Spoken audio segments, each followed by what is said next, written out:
Governor Andy Beshear is getting a lot of praise from voting rights advocates across the country after he issued an executive order last week restoring the right to vote to more than 140,000 people with felony convictions. But as we heard yesterday, activists say this is just one step in the right direction and there's still work to be done. LEX 18's Mike Valenti picks it up from there. When Governor Andy Beshear signed that executive order last Thursday, he talked about his faith and that it teaches him forgiveness. But this order only applies to nonviolent felons. And he said some crimes are so awful that he owes it to victims' families not to restore voting rights to those who commit them. But you're about to hear from one advocate who says there should not be a line drawn in the sand. That's the LEX 18 big story at 6. 36-year-old Guy Hamilton Smith used to dread Election Day. Just the thought of someone asking, "Have you voted?" It was always like a painful reminder that I didn't have a voice, that I didn't have a vote. He lost that right in 2007 when he was convicted of a nonviolent felony.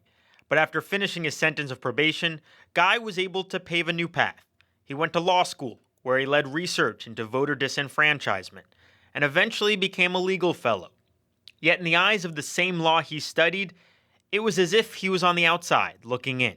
No matter how hard I tried, or what I did moving forward, that I was not a member of the community, that I had no stake and that I had no say. That is until last week, when he finally regained the right to vote. And so it felt like, to some degree, that I had rejoined, society, that I now had a voice. And even before he goes to the ballot box, Guy has already made his voice heard online, publishing a personal essay on Slate.com entitled A Second Chance in Kentucky, where he wrote about his own experience and encouraged lawmakers to go further. And I think that we're really good at punishing people in this country generally, but we're really bad at knowing when to stop.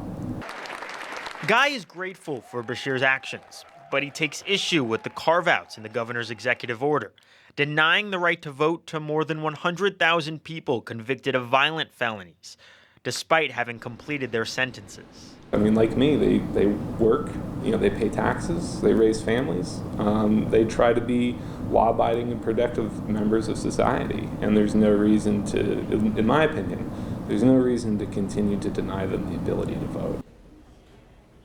And Guy told me that over the last decade, he's found that even people convicted of heinous acts can be redeemed, and says they deserve the chance to be a part of the electorate. He's written a lot of the subject. If you're interested, you can read more of his work on GuyHamiltonSmith.com. Kevin, Nancy, back to you.